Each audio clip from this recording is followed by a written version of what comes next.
Everybody gonna be able to fight everybody, you know. As long as they stay in it and stay relevant, they ain't gonna have no choice but to fight or retire as a true coward. So we'll see what happens. You know, everybody already know I'm about that business. You know, I represent and stand for what I stand for. You know, I ain't running from no one. I'm ready to fight the best. Welcome, welcome, welcome.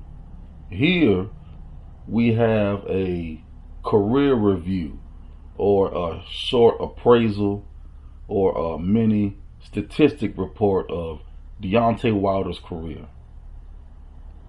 This is all leading up to the Wilder Fury rematch. So y'all roll with us and hope y'all enjoy. How close is we to the rematch, man? Very close, very close. You know, it's looking good. I know a lot of other rumors is going around, a lot of other speculations, but just know from the champ right now the rematch is on. Everything is looking good, you know, until otherwise. You know, I'm looking forward to fighting Fury again. I knocked him out the first time, and I'm going to knock his ass out again, and this time he's going to stay on the ground. Wilder made his debut at the age of 23 in November 2008 at Vanderbilt, a.k.a. Vandy, in Nashville, a.k.a. Cashville, Tennessee, baby, where he scored a second-round TKO against up-and-coming Ethan Cox. Ethan Cox at the time was 2-1.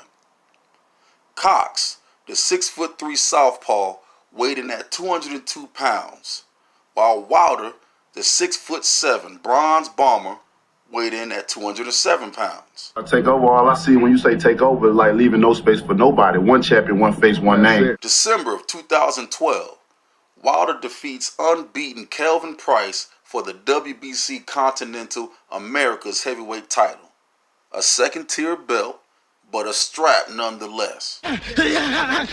January 17th, 2015, he beat then champion and first ever Haitian heavyweight champion Bermane Stiverne for the WBC title in Wilder's first fight ever to go the distance.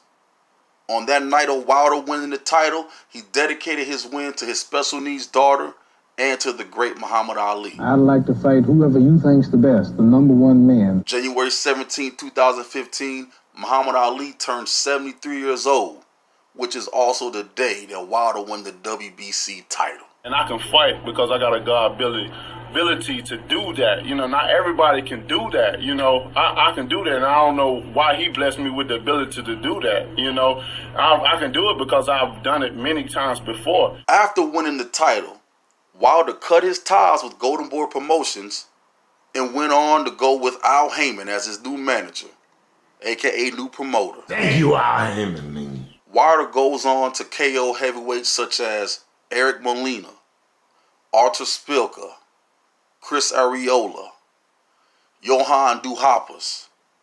Mind you, these are all heavyweights that folks were calling bums, tomato cans, but they were all ranked top 20 and up.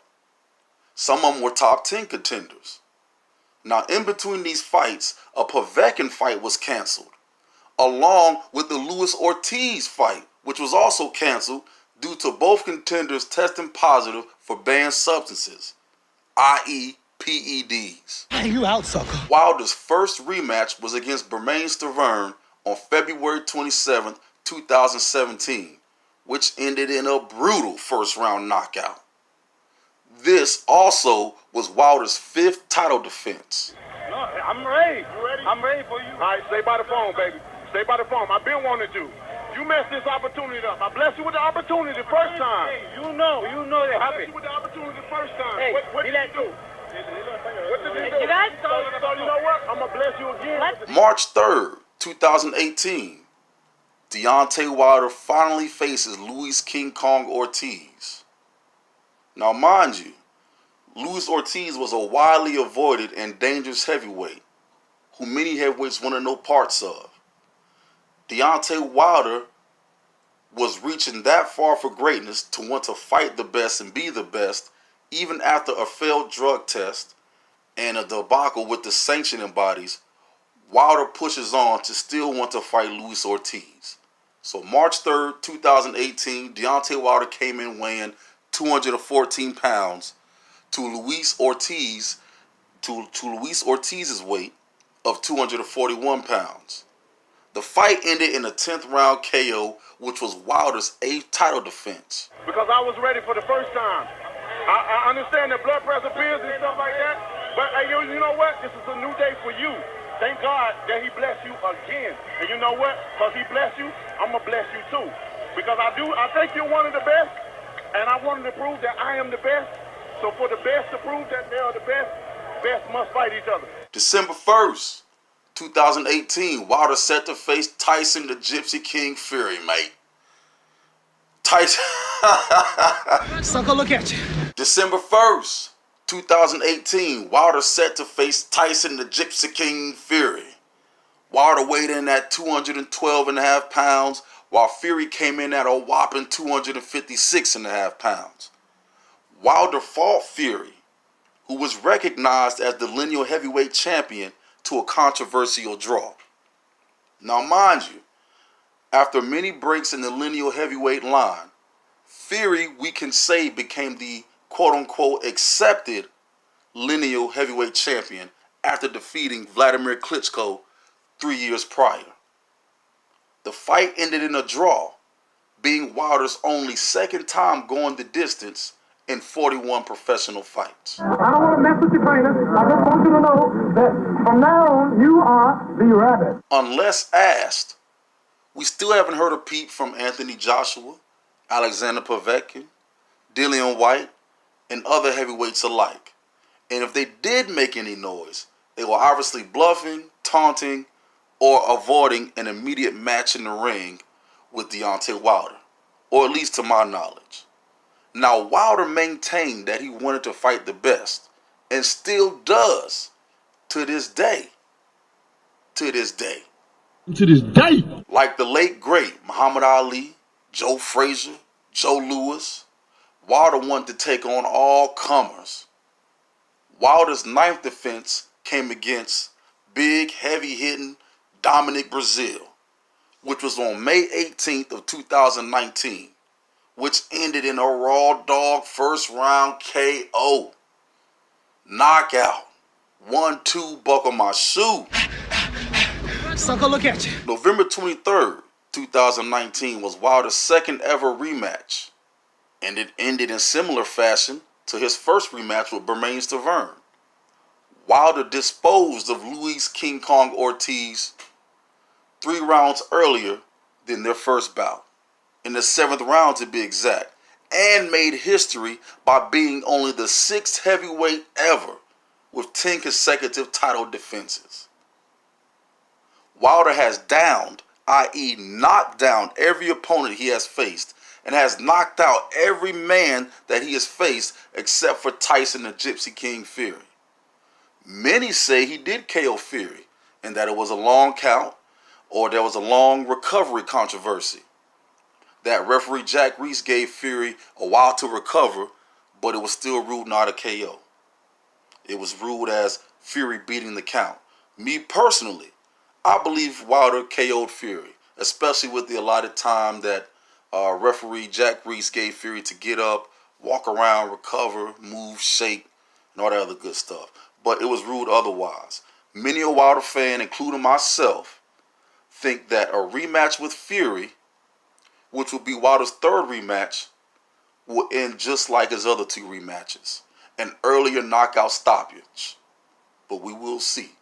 We will see. Just sitting around, right? You gain experience through work, and the people that know me, I put in that work because I'm fighting often, and I put that work in. That's how you gain experience. In 43 fights, Deontay the Bronze Bomber Wilder has 41 knockouts. He has went the distance twice. Wilder has faced 41 men and has knocked out every man except, disputably, Tyson Fury. Again, I do believe the rematch with Fury will tell a different tale. Will Wilder accomplish another great feat by being the only fighter ever to knock out every man he has ever faced? What about in real combat? If this is a real fight, you were a young fella. Now let's look at some of Wilder's feats in history and records, etc. To this day. To this day. Wilder is 42-0-1, and out of all the known heavyweights in boxing history, with 40 fights or more, has the highest current knockout percentage. between 97 and 98% to be exact. The only other fighters that come close are Rocky Marciano, Vitaly Klitschko, and Big George Foreman. Wilder is only the third heavyweight in boxing history to make it to 40 professional fights and remain undefeated. The first, of course, being Rocky Marciano, and the other, Larry Holmes. Wilder is the sixth fighter to have 10 consecutive title defenses. Now, I can't remember if that was just for heavyweights or if that's for all weights, but if I was betting, I would say heavyweight. This is a heavyweight feat. Wilder has 20 KOs in the first round, 20 first-round KOs, and 29 KOs in the first 3 rounds. So it's water. So that's where I get all my work from, out of water. You know, water 12% effective than wind. Sand is too. You know, 12% effective than wind. So it give you some kind of force that you need. So I get a lot from that. You know, it can be wonders what water can do to your whole body. Wilder is clean and has never tested positive for PEDs or any banned substances ever, unlike his opponents such as Fury, Ortiz, and potential opponent Alexander Povetkin. You can call it a gimmick if you want it, but I'm throwing the blows. Wilder was the first American heavyweight champion in an 8 to 9 year drought from 2006-2007 up until when he won the title in 2015. The last American champions were Hasim Rahman, whose WBC reign ended in 2006, and Shannon the Cannon Briggs, whose WBO reign ended in 2007. Back home, fighting in Birmingham, Alabama, and giving the people what they want to see. A beautiful performance, and then a knockout in the end. Wilder's first title defense was in his home state, Sweet Home, Alabama, home of the Yellow Hammers, Alabama champ, at the Bartow Arena in Birmingham, Alabama. In 43 professional fights, he has only boxed 133 rounds, meaning his average fight is about 3 to 4 rounds. Mr. Wilder has won the PBC KO of the Year award twice, in 2016 and 2017. That's why boxing is the best for me, because it's a sweet science. It's an art to it. You have to think in what you want to do. Deontay Wilder, the first heavyweight champion to publish a children's book. The book titled, quote, Deontay, the future world champ, end quote, is 38 pages long. Personally, no, I haven't read it, but check it out if you want to peek a little deeper into the mind state of a champion. I'm sure it's on Google, Amazon, and other places like that. Now, early in his career, Wilder earned a spot on the 2008 Olympic team after only 21 amateur bouts. His amateur career ended with a 30-5 record and a bronze medal, hence the nickname, the Bronze Bomber, coming off of the legacy of fellow Yellow Hammer, fellow Alabamian, the Brown Bomber, Joe Louis. Back to the gym, son. Now we got a sidebar for you right here, y'all. Now, Deontay Wilder is nicknamed the Bronze Bomber. We know that he won the bronze medal in the 2008 Olympiad in Beijing. Also, he's from Alabama. But before the great champion Wilder, we have a historically legendary champion from Alabama named Joseph Louis Burrow, a.k.a. Joe Louis, the Brown Bomber, who reigned for 12 years, I want to say between 1937 to, y'all do the math, 1949, or maybe it was 1932. Look it up. It's easy to find. But let's go into the nickname of the Brown Bomber. How did Joe Louis get the nickname the Brown Bomber? I'm under the impression, and I spoken to some older men and women who were from that era, that the Brown Bomber came from the wartime era, World War II, where Joe Louis is looked upon as a national hero, bringing the races together, bringing America together, serving his country, doing shit that he didn't want to do. Muhammad Ali did the total opposite of what Joe Louis did by representing the army and the nation. And so during that time, if y'all can remember, there was a great air fleet called the Tuskegee Airmen, who are also from Alabama. Tuskegee, Alabama, which now to this day, there's a great HBCU there called Tuskegee.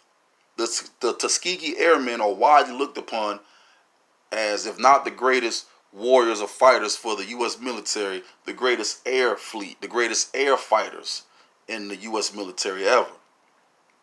And during that time, they wore these jackets that were called bomber jackets that were brown. I think Joe Louis got the nickname from that, and him being brown skinned, an original man during the time of war. That's how he got his nickname, the Brown Bomber. But when we look further and deeper into the name Brown Bomber, if you look online or anywhere else in books, encyclopedia, you will see that during that time era, there were many things that were nicknamed the Brown Bomber. There were cars. There were shoes nicknamed Brown Bombers. The people who would give you tickets at the parking meter were called Brown Bombers. There were certain coffees and liquors called Brown Bombers. There were all sorts of things. Motorcycle jackets, aviation jackets, like we just said. The Plymouth, some big brown Plymouth Chevrolet sort of car nicknamed the Brown Bomber. But just had to give y'all that sidebar. Oh, and also that bombing right hand. Pow! Boo-boo! Of course, he was throwing bombs. So just wanted to give y'all that side note. We always hear the Brown Bomber, the Browns Bomber. We know they both brown skin or black men from Alabama. And we know that the Bronze Bomber is after the Brown Bomber. And, you know, they both Alabamians. And so we just give me a little tidbit about the nicknames. All right, back to Wilder. Tuscaloosa, Alabama. Stand up, baby. Wilder is the 13th longest reigning heavyweight champion of all time, being behind Joe Frazier and in front of Floyd Patterson.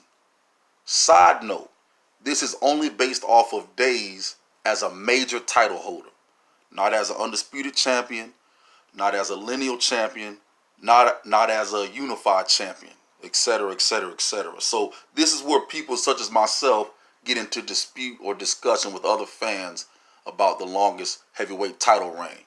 For example, technically, Vladimir Klitschko has a reign which spans 4,382 days, compared to Joe Louis's 4,270 days. But Vladimir reigned as a unified champion, while Joe Louis reigned as the undisputed champion. Who has the better feat?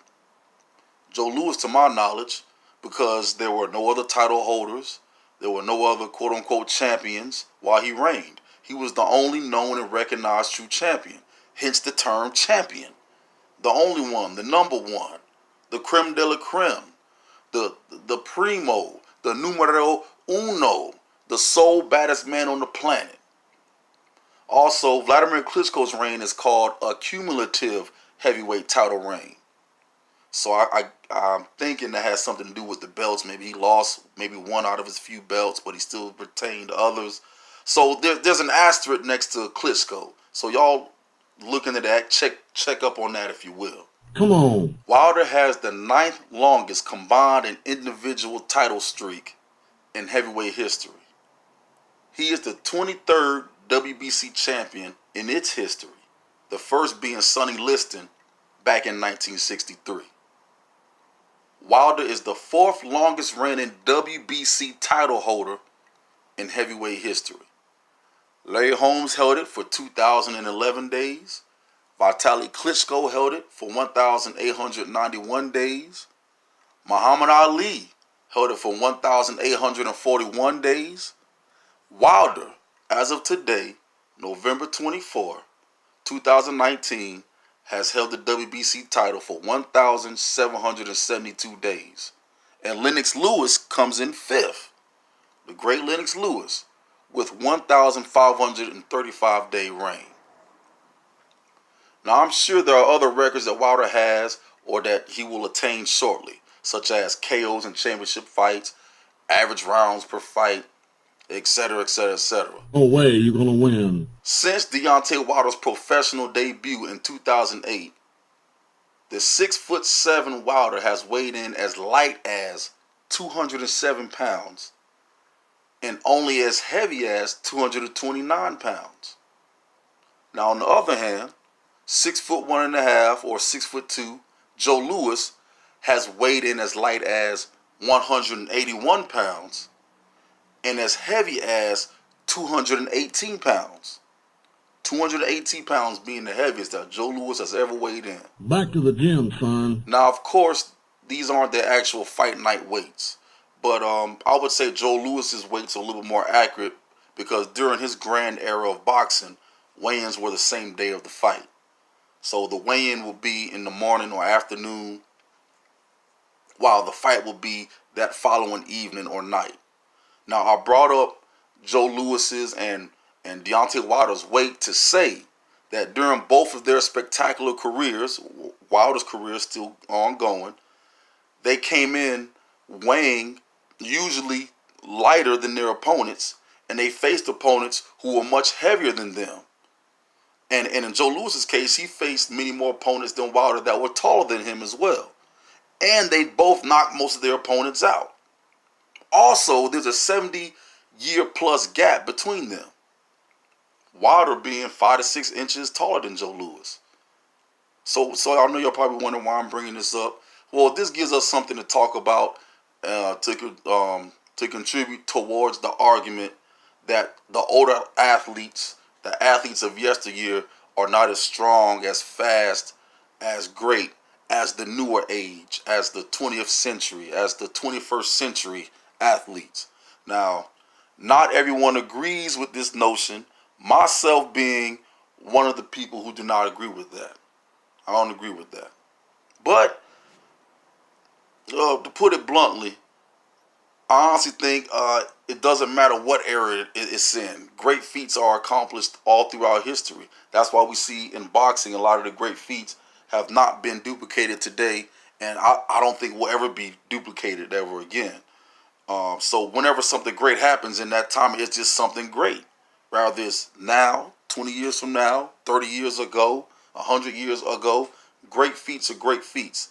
But in all honesty, I am under the belief and knowledge that the boxers from yesteryear are tougher, better, durable, and I say on average, pound for pound, I think the boxers of yesteryear are better than the ones today. But that's just my opinion. Now let's get back to Mr. Wilder. So, you know me, but you already know me. When it comes to Deontay Wilder, they come to look for the knockouts, and that's what I do. That's what I deliver. In closing, I'll explain why we call Wilder the heavyweight champion.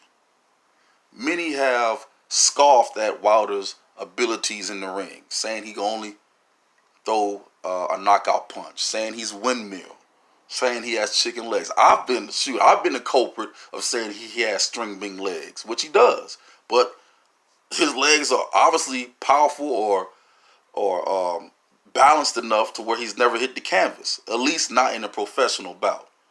But Wilder has proved time and time again, not only does he have the chin, like versus Eric Molina when he was rocked, versus Luis Ortiz the first fight when he was rocked and had to hold on, had to clinch, had to improvise to survive through the round. Wilder has showed us he has chin, he has heart, and he has great in-ring intelligence. Yes, his instincts takes over when he has someone hurt or he thinks he can end his opponent. Yeah, his instincts takes over. He gets wild. He gets excited. He goes almost primal. But his IQ, if y'all study film, just look at some of the subtleties of Wilder's 1-2, his foot placement. His defense isn't the best, and his infighting isn't the best. But it seems like for whatever situation it is, he knows how to overcome it. He knows how to sneak in an uppercut coming out of a clinch.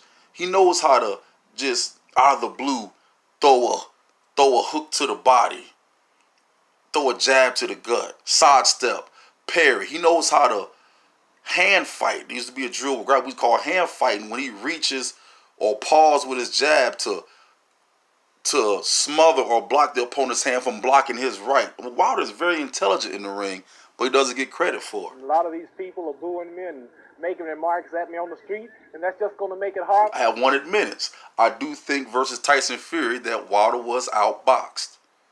Do I think he lost the fight? it's difficult for a champion to lose his title after downing an opponent twice and arguably knocking him out. But I do think Tyson Fury outboxed Wilder. I do think he outboxed him. But we will see. We will see. We will see. We will see. We're going to see in the rematch. We're going to see. So back to what we was just saying. Why do we call Wilder the heavyweight champion? Because it's a fact that Wilder is not a lineal champion. He is not a unified champion, which I don't think is his fault. Anywho. And he's not an undisputed champion. Not yet, at least. Not yet. We call Wilder the champion even though he only holds one title, that being the WBC title. He's the WBC title holder. We call him champion because he fights the best, because he strives to fight the best in the world, because he knocked his opponents out, because he is or at least was willing to go overseas to fight. And I think he still is, because he goes for gold in every contest. He's going for the gusto. And his patience, his demeanor, the look, the savvy, the courage. The stage is set for me to be ranked as the greatest of all time. Just everything about Wilder. And it seems that this other unified champion across the pond doesn't want to fight Wilder, or that he ever will fight Wilder for the true champion undisputed status. Will we ever get that again? The last undisputed champion was the great Lennox Lewis. And we could very well have one in this era, but I mean, one guy seems totally against that. But we're going to see. We're going to see. Now remember, y'all, we are in a watered down, Kool-Aid drinking, mother flusher, casual, fanboy, A-side, B-side, internet swag, fag, blah, blah, blah era. That's the era we're living in now, and I've come to accept that. So whatever. Those of y'all who stay true and want to get the facts and research and want to see the true art form, the sweet science, boxing, the best fight the best, I applaud you, I congratulate you, and I thank you. I thank you. But again, y'all, Wilder seems to be the most courageous, the most manly. He's just an idealistic champion. That's why we call him the champion. And also, he's able and he's willing to prove it. I've been reading what you're saying. In closing, we have Wilder by knockout in the Fury rematch. And yes, we probably will bet on that. We probably will. You wouldn't give it 30, but your face is too dirty. I don't know if I'm going to bet a round, or I don't know if I'm going to bet a time, or I don't know if I'm going to bet a certain, but I don't know. But will the other unified title holder fight Wilder before it's too late, y'all? Will he fight Wilder, or is he just going to try to tiptoe out the game without fighting Wilder? Or will he try to wait Wilder out, as they say? Will he go see the wizard and make a request for heart or courage? We will see, y'all. We will see. Anywho, we hope y'all enjoyed this little small presentation on Deontay Wilder. Until the next episode, love, peace, grease, and prosperity, champs. We out. Ain't no way they have no excuses after this. I got them cornered. I got the world cornered.